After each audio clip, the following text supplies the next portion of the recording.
de prime abord, je voudrais dire toute notre reconnaissance et tout l'accompagnement que nous avons eu du gouvernement et du CNSP pour notre feuille de route.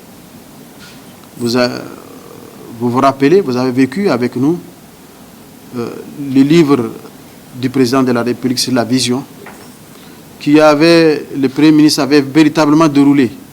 C'est vrai, ça a pris un temps, mais le livre était là depuis. À partir de ce livre qui trace la vision du président du CNSP pour le Niger, pour le nouveau Niger, pour le renouveau du Niger, vous vous rappelez, il avait dégagé 4 axes stratégiques de cette vision, dont le 3e axe nous concerne, qui est extrêmement important pour l'avenir du Niger. Il s'agit de l'axe qui concerne le développement des bases de production pour la souveraineté économique du Niger. C'est tout le fondement. Parce que le mot souveraineté a son sens. Comment créer les bases de développement et la production. Donc, nous sommes dans ce 3e axe. Dans ce 3e axe, nous avons eu notre lettre de mission qui a été donnée par le président du CNSP officiellement par l'ensemble des membres du gouvernement, dont le ministre en charge de l'agriculture. J'avais eu ma lettre de mission qui se décline en un certain nombre de points. Le premier, c'était développer un programme prioritaire de transformation du potentiel agro-pastoral conformément aux objectifs de souveraineté alimentaire et de développement, tenant compte notamment des spécificités régionales, des expériences passées et de l'évolution du contexte économique et socio-politique. Deuxièmement, développer une approche spécifique de promotion de cultures de rente et de produits d'élevage en lien avec l'évolution des marchés nationaux, régionaux et internationaux. Troisièmement, mettre en œuvre un programme de valorisation des terres récupérées, de mobilisation de l'eau et de promotion des infrastructures nécessaires pour la promotion agro-pastorale. Développer des initiatives visant à promouvoir une agriculture orientée vers le marché, en diversifiant les cultures à haute valeur commerciale et nutritionnelle. Promouvoir également des outils innovants et adaptés au financement du secteur agro-pastoral.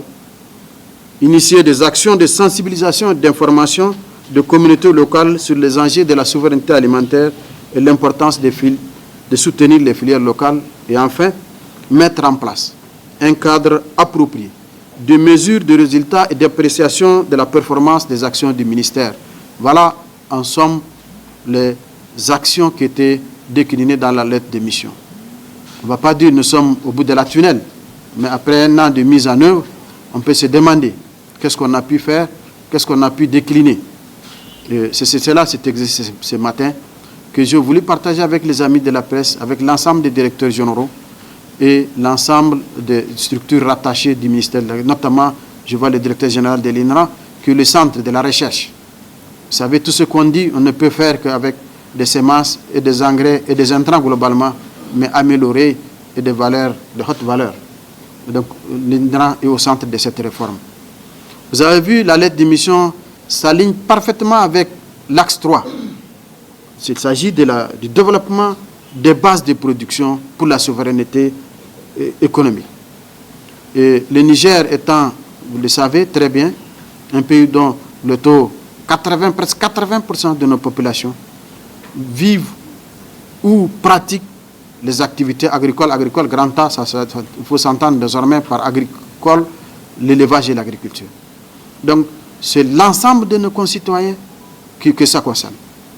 Donc, nous avons eu la lourde mission de vouloir répondre à cette souveraineté qui a été dite et engagée par le président du CNSP. Donc, dès les événements du 26 juillet, vous avez vécu avec nous, les amis de la presse, les sanctions qui ont été posées. Ça nous a alertés sur nos capacités productives, sur notre autonomisation en matière d'alimentation. Et donc, le ministère de l'Agriculture et de l'Élevage a décliné ces axes que je viens de créer en activités sectorielles au niveau de chaque direction générale et chaque structure rattachée, qui a permis de faire en sorte, on n'est pas au bout du tunnel, je vous disais, on démarre. Mais il y a eu la prise de conscience collective. Nous avons été sur le terrain avec l'ensemble des directeurs généraux par moment. En tout cas, nous avons sillonné le Niger. Nous avons partagé avec le Nigérien la vision, la souveraineté. Qu'est-ce qu'on entend par souveraineté alimentaire? Qu'est-ce qu'on attend par notre souveraineté? Comment allons-nous avoir de la souveraineté? En tout cas, nous avons parcouru le Niger en profondeur, partagé avec nos concitoyens, communiqué avec nos concitoyens. Deuxième élément, nous avons vu que le Niger est un pays sahélien, où nous avons toujours compté sur la pluviométrie. Et dès les sanctions, nous avons continué. Nous avons eu, vous vous rappelez également, l'évaluation qu'on a faite de la campagne agro-sylvo-pastorale 2023. Elle a été déficitaire, à la limite similaire à celle des années 74 ou 2010. Pour les journalistes, vous avez les données, vous allez regarder, ça rapproche ou c'est similaire par moment.